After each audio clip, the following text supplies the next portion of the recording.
YouTube, and welcome back to my channel. So today's video is going to be about living off $36,000 a year in Chicago, Illinois, and how I was able to pull it off. Alright, so first things first, my annual gross salary was $36,000 a year. So that's what I'm earning before tax.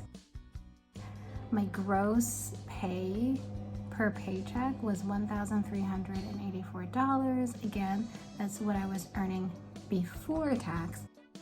But after tax, my pay per paycheck totaled out to be $1,114. So that is to say, every 2 weeks I was having that $1,114 deposited right into my checking account. So before I go into any more depth about how that money was spent, I think it's important to talk about my financial setup. So I have 2 checking accounts and 1 savings account. I bank with 2 banks for a plethora of reasons. The first reason being was because I used to bank with 1 bank, but they were pretty small. They were only located on the East Coast and in the South, and when I moved to Illinois, they had absolutely no branches there. That was really frustrating because while mobile banking is pretty convenient, there are a lot of things you can't do on mobile banking. For example, if they want you to verify your identity by coming in person and you're not around a branch, that obviously doesn't work. And there are a lot of things that you have to go into the branch to do. So living in a place that didn't have a branch within, I would say, 300 miles was pretty inconvenient. So because of that, and because I didn't really want to have to deal with that ever again, I decided to bank with a huge bank, meaning 1 bank that can be found in almost every single state of America. And then I bank with 1 relatively smaller bank, meaning they have branches in most major cities, but there are still some places you can go where they don't have a branch close by. Another great thing about banking with multiple banks is you really give yourself access to more resources. My big bank really only offers 3 main loans, while my smaller bank offers upward of 5 loans, and including some pretty obscure loans. At the same time, let's say I wanted to go into the bank and get a mortgage, I can go with my first bank and they will give me 1 rate, and I can go to my second bank and more than likely they'll give me a different rate. That way I get to weigh my options and see which one I want to go with. So banking with multiple banks is a great thing, and I really do encourage people to do it. So the big bank I bank with, I have a checking account with them, and I have a savings account with them, and I have a secure credit card to help continually build my credit with them as well. In the small bank, I just have a checking account. So my big bank checking account is used solely for my direct deposit. That's where my paycheck goes to, and that's it. I also keep $100 in that checking account just for emergencies, like if I'm on the road, but I really do not spend from that account. My second checking account is for all of my living expenses, so that's what I use to pay for things like groceries, yada yada yada. I spend out of that account. The first thing, I mean the very first thing that I do and that I did after I got every paycheck was allocate my funds. I would transfer $800 straight into savings and then $300 into my second checking account. That $300 was divided into 3 things. $100 was used for my monthly credit card payment, $100 was used for my week 1 living expenses, and $100 was used for my living expenses for week 2 until my next paycheck. My living expenses included $20 a week for gas. Now, I personally don't like having my gas tank go less than halfway. So I'll always keep half a tank of gas. That way, if I ever run into an emergency and I need to flee, for instance, I will always have at least a half tank of gas in my car. My gas tank costs $40 to fill up entirely from empty to full, and only $20 to fill up from halfway. So I end up spending $20 a week on gas. $10 of that $100 goes to laundry for a week, So typically laundry costs $2 a load. My apartment that I was at had a very affordable laundry units. It was $1 to wash, $1 to dry, and I would typically do 2 to 3 loads, so laundry would only ever cost me $4 to $6. Because of that, sometimes I was able to stretch that $10 a week that I budgeted for laundry. I was able to make it stretch for 2 weeks, but sometimes it did not stretch for 2 weeks. Again, I was living with my boyfriend at the time, so sometimes we would do 3 loads of laundry, sometimes we would do 4, sometimes we would have to do spontaneous laundry, so laundry more than once a week. But I always budgeted out $10 for laundry a week, no matter what. And then the last part of that 100 was for groceries. So that would be $70 a week for groceries. And that was for groceries for 2 people. So what I find so funny about groceries and why it blows my mind when people spend like ridiculous amounts of money on groceries is because groceries don't really cost that much. When you grocery shop, I was watching a YouTube video and someone put it perfectly. And she said that when you grocery shop, you're not actually paying for sustainability. You're actually paying for variety in your food. For example, you can buy 10 pounds of potatoes for $6, but that's 10 pounds of russet potatoes. But if you wanted to buy 5 pounds of russet potatoes and 5 pounds of gold potatoes, it would cost you $9, even though you're still getting 10 pounds of potatoes. Same thing goes for fruit. If I wanted 1 pound of blueberries and 1 pound of grapes, it's actually gonna cost me $16. Whereas for $16, I could either get 4 packs of blueberries or 4 pounds of grapes. Hopefully that makes sense. But yeah, I also did not put in that budget shopping specifically, like if I wanted to make a specific meal. For example, let's say I wanted to make lasagna. The ingredients for lasagna alone cost around like $30, right? Which is almost, not more than, but like almost half of that budget for groceries. So like that was definitely like budgeted out separately because it's $30 for one lasagna with ingredients that honestly were not reusable, and also there were never any left over to make anything else. So again, that's like something where it's like you're really paying for variety, not sustainability. Whereas like you could buy a bag of rice for $1 and that could last you months. So that $800 was not entirely savings, even though it went into my savings account. I liked putting money that I knew that I was going to need into my savings account so that it never got touched at all. It wasn't like, ooh, there's something like I really want it at the grocery store, but like it's over 70. Oh, well, I can have the money in my account, so I'm just gonna use it now. No, like money in my savings was allocated for 3 things: rent, bills, and actual savings. So majority of my savings was put into savings because I wanted to make sure that I always had money for rent and utilities no matter what. Since $800 was going into that savings account per paycheck, that means $1,600 was going into my savings account per month. The majority of it went into rent. My rent was $1,065 a month. It was a very nice apartment, especially for the price.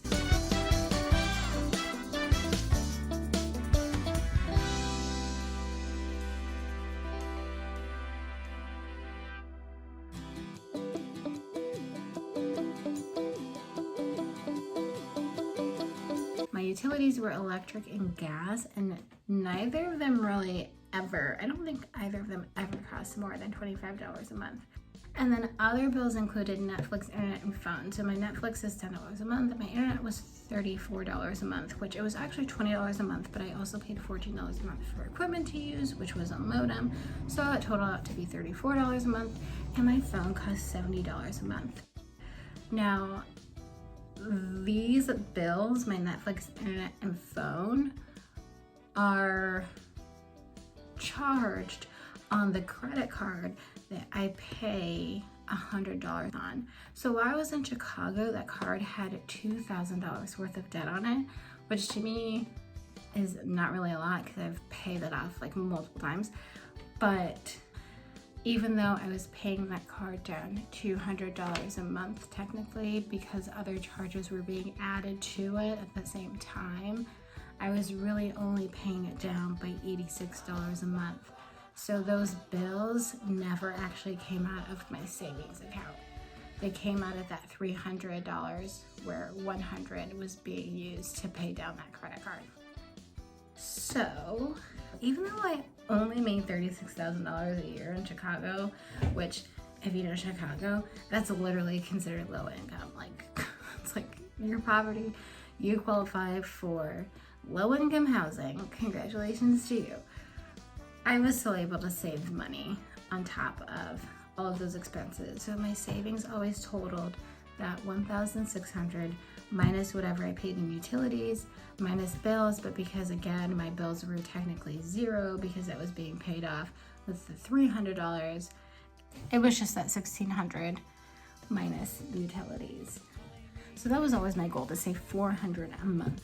I came up with that because I did $1,600, which was what I was getting paid and putting to savings a month, minus $1,100, which is what I anticipated my rent being, minus $100, which is what I budgeted for utilities, and I got $400. In reality, I was actually saving $485 a month. $1,600 was what I was putting away in savings every month.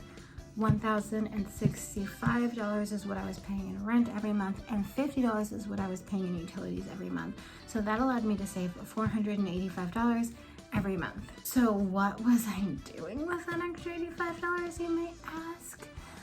Well, I wish I had invested it, and my boyfriend would have totally invested it.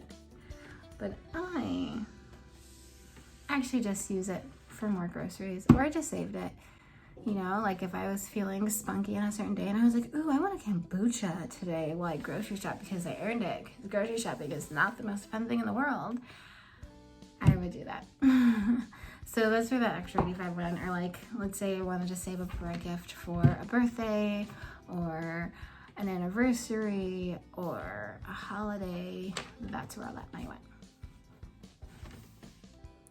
So I organized all my expenses into this neat little, very cute chart. As you can see, rent was 48% of my income. Now I know this doesn't meet the whole rent being 1/3 of your income rule of thumb and requirement to be approved for a unit. However, I can totally explain what happened. So when I was first moving to Chicago, I had a job lined up where I was actually going to be making 3 times my rent.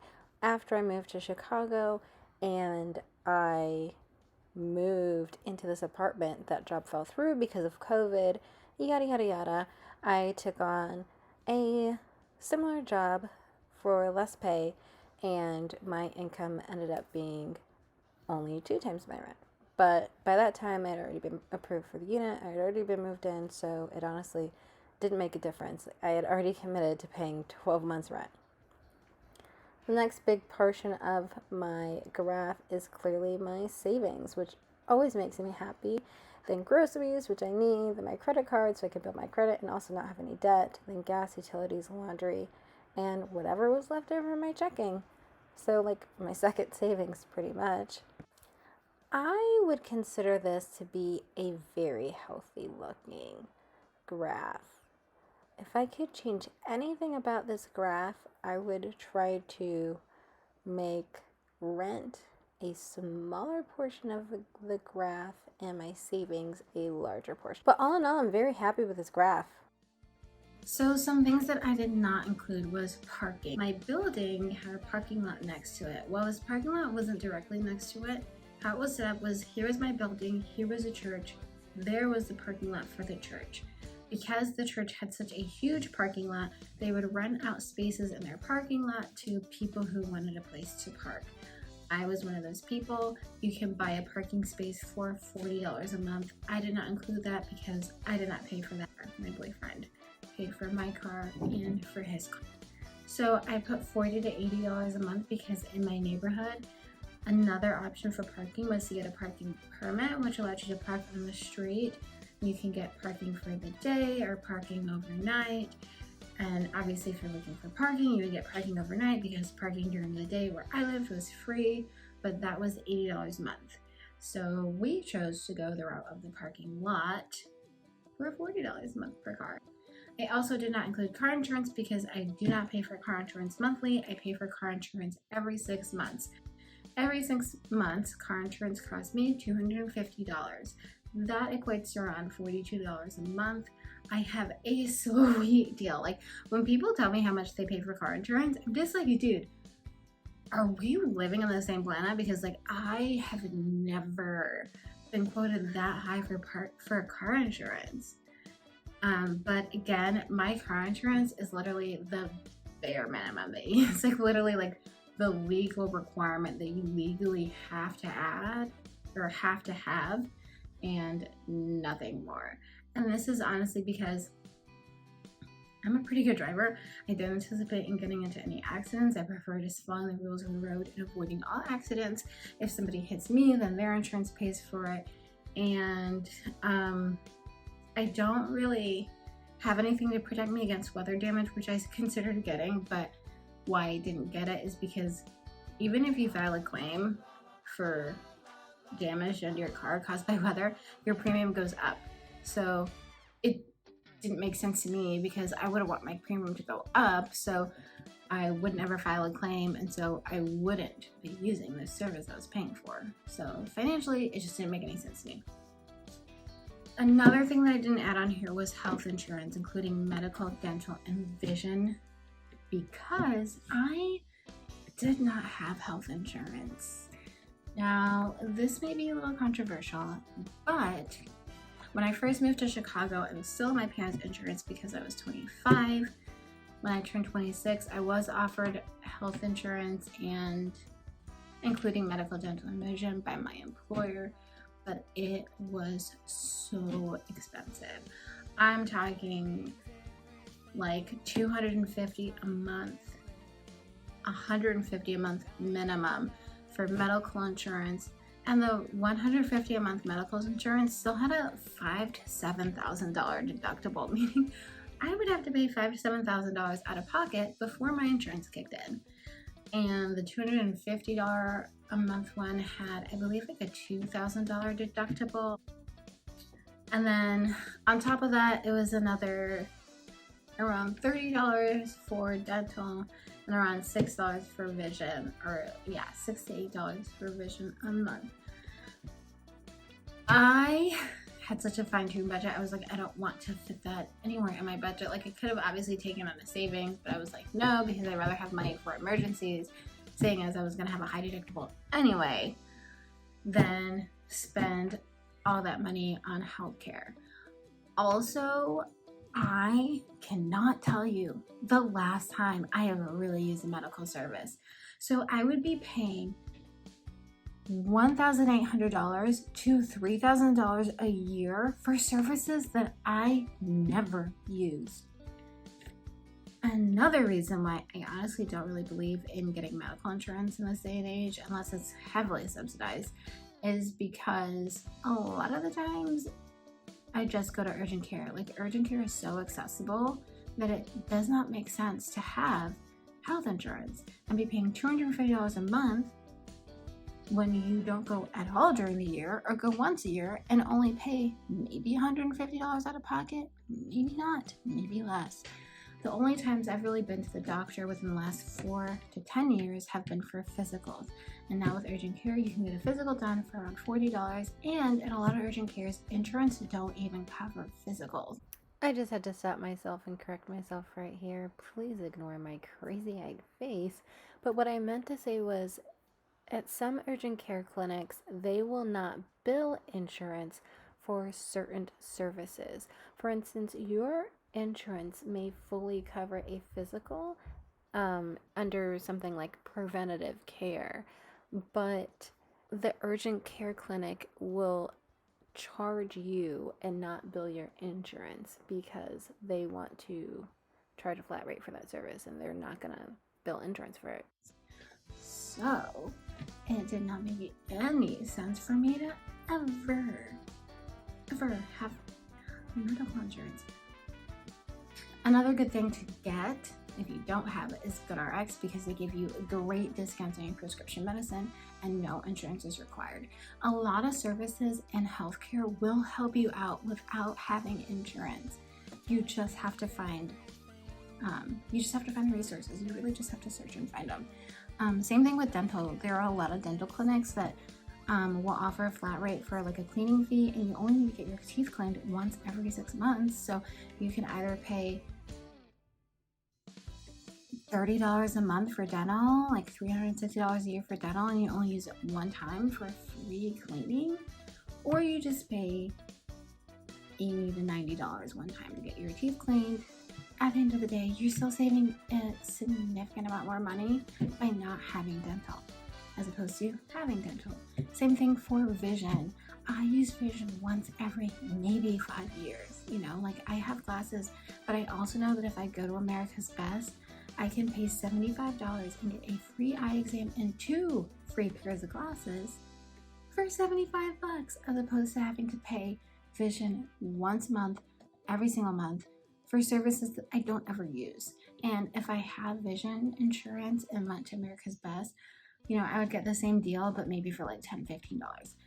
To me, it just doesn't make sense paying for services that you never are going to use unless, and I think it's ridiculous that they legally require you to do so. I can understand car insurance because like your driving does not only impact you, it impacts everybody else on the road. But like health, medical, vision, and dental, that impacts me, and that's my autonomy. Like I shouldn't be forced to get it if there are a lot of services that offer me what I need without having medical, dental, or vision insurance. Anyways, I can go on a rant for that. I can go on a rant about that for days because I just really don't believe in it. Unless, I'm fortunate enough to where I don't need to see a specialist, but like unless you have to see a specialist or something like that, then it makes a lot more sense. But I don't see a specialist, and I don't use any of those resources, so I don't see the point in paying for them. But that's just my 2 cents. Right now, my current employer heavily subsidizes my benefits. And so I do have dental and vision because they're heavily subsidized. I pay less than $6 a month for dental and vision, which is awesome because I actually do need a lot of dental work done. The last time I had dental, it wasn't great coverage, and I had to get some sealants in. And after my insurance, it cost $200 per side to get sealants put in. So I only got sealants put in on this side, and I was like, I don't know if I want to spend another $600 in my mouth today, and I just didn't get the rest done. But this dental actually covers sealants as a preventative measure, and they are entirely free. So I was like, hey, yeah, like I need sealants put in. I think that's totally worth the $4 a month I'm spending on it. And then I just decided to tack on vision with that because the vision was so cheap because it was so heavily subsidized, and I have lost my glasses for several years, so I need new ones because this eye, which is my weak eye, is getting more and more lazy and is getting weaker. So I definitely need my glasses. Medical insurance with my employer now, I believe, is $38 a month. It's definitely less than $40 a month, which is phenomenal. But I have still opted out of it just because I don't need medical services. Again, like I said, I'm not seeing a specialist. If I need a physical done by a general practitioner, it only costs me $4 at urgent care. That's it. So yeah, that concludes that. That's it. That's how I was able to live off $36,000 in Chicago, Illinois. Try it if you want.